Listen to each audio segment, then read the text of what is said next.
जैसे जैसे चुनाव की तारीख नजदीक आती जा रही है, वैसे वैसे चुनावी पारा भी बढ़ता जा रहा है। विधानसभा चुनाव से पहले तैयारियों में जुट चुकी भाजपा पार्टी इसी के चलते आज कैथल में पहुंचे हरियाणा के भाजपा के प्रदेशाध्यक्ष मनोहर लाल बड़ोली। मनोहर लाल बड़ोली जैसे ही कैथल पहुंचे, उनका जोरदार स्वागत किया गया और ढोल नगाड़ों के साथ उनको मंच तक लाया गया। वहीं मनोहर लाल बड़ोली के स्वागत में कैथल के जिला अध्यक्ष मुनीश कठवाड़, कैथल से विधायक लीलाराम और कलायत से विधायक रही कमलेश डांडा व पूर्व जिला में अध्यक्ष रहे अशोक गुज्जर, कई भाजपा के लीडरों ने उनका जोरदार स्वागत किया। तो आइए जानते हैं मनोहर लाल बड़ोली ने क्या कहा। आज प्रदेश अध्यक्ष की जिम्मेवारी के बाद पहला जन आशीर्वाद संपर्क अभियान जो पूरे हरियाणा प्रदेश में 22 के 22 जिलों में प्रदेश अध्यक्ष के नियुक्ति के बाद मैंने शुरुआत की। आज मैं यहाँ पर पहुँचा और 2 स्वागत कुंडरी के अंदर, 1 स्वागत यहाँ कैथल के अंदर, और अब आप सबसे प्रेस से रूबरू आपके सामने हूँ। और भारतीय जनता पार्टी एक ऐसी पार्टी है जो लोकतांत्रिक ढंग के साथ सभी भारतीय जनता पार्टी के कार्यकर्ता एक परिवार की भांति काम करते हैं। और आज कैथल जिले में जो चारों विधानसभा हैं, सभी कार्यकर्ता भारतीय जनता पार्टी के इस 2024 का जो चुनावी अभियान है, इसमें सभी जुटे हैं, सभी काम पर लगे हैं। और भारतीय जनता पार्टी के अनेक प्रोग्राम हमने तय किए हैं कि हमारे सभी जिला की बैठकें हों, मंडलों की बैठकें हों, विधानसभा स्तर के हमारे प्रोग्राम हों और बूथ की बैठकें हों। इस प्रकार की योजना के साथ हम 2024 की चुनावी तैयारी में जुटे हैं और पूरी मजबूती के साथ भारतीय जनता पार्टी का कार्यकर्ता जनता के बीच में जाके जो सरकार की 10 वर्षों की उपलब्धियां हैं उसको बताने का काम करेंगे। और हमारे लोकप्रिय मुख्यमंत्री नायब सिंह सैनी जी ने जिस प्रकार से जन सुविधाओं को लेकर और विकास के काम को लेकर पहल शुरू की है, गरीब आदमी को 1000 किलोमीटर तक की मुफ्त यात्रा करने का जो तोहफा 6 तारीख को दिया, किसानों के लिए 23 फसलें MSP पर खरीदने की गारंटी हरियाणा सरकार ने दी। हरियाणा पहला प्रांत बना है। और बिजली के ट्रांसफार्मर को ख़राब होने पर जो किसान को पैसा देना पड़ता था, वो सरकार फ्री किया है। किसानों के जो डिफ़ाल्टर जितने भी बिजली के बिल थे, उन सबको माफ़ करते हुए पूरी राशि माफ़ करने की हमारी सरकार ने योजना लेके आए।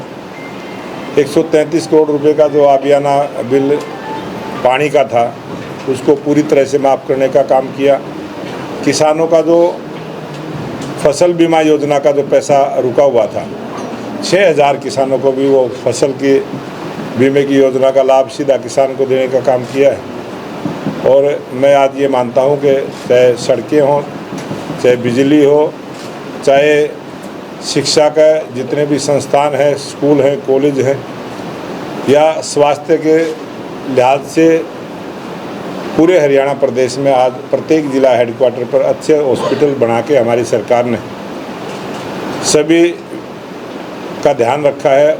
महिला हो, युवा हो, किसान हो, गरीब हो, सबके लिए अनेक योजनाएं लेके आए। और हरियाणा प्रदेश के युवाओं के लिए भी जो TGT की 7400 बच्चों की सीधी भर्ती, 3000 D ग्रुप की भर्ती और 1,20,000 ऐसे कर्मचारियों के भी नियमित करने का जो काम किया। आज तक जितनी भी सरकारें हरियाणा प्रदेश में रही हैं, इतनी नौकरियां किसी सरकार ने नहीं दी, इतने बड़े स्तर पर किसी को भी नियमित करने का काम नहीं किया।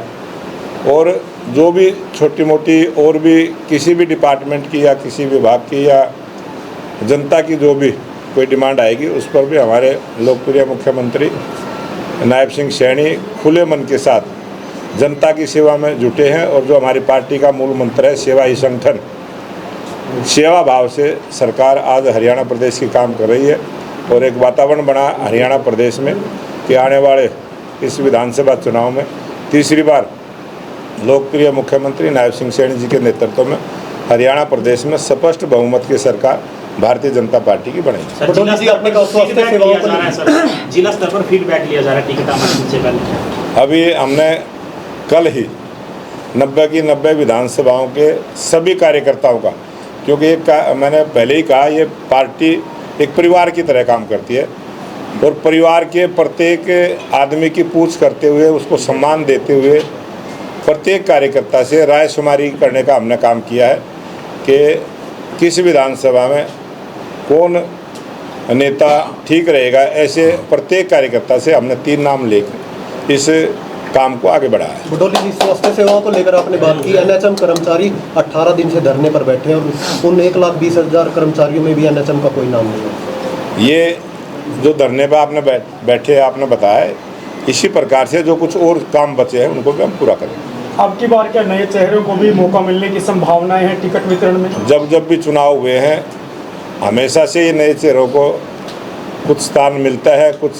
पुराने चेहरे कोई दूसरी ड्यूटी उनको मिल जाती है।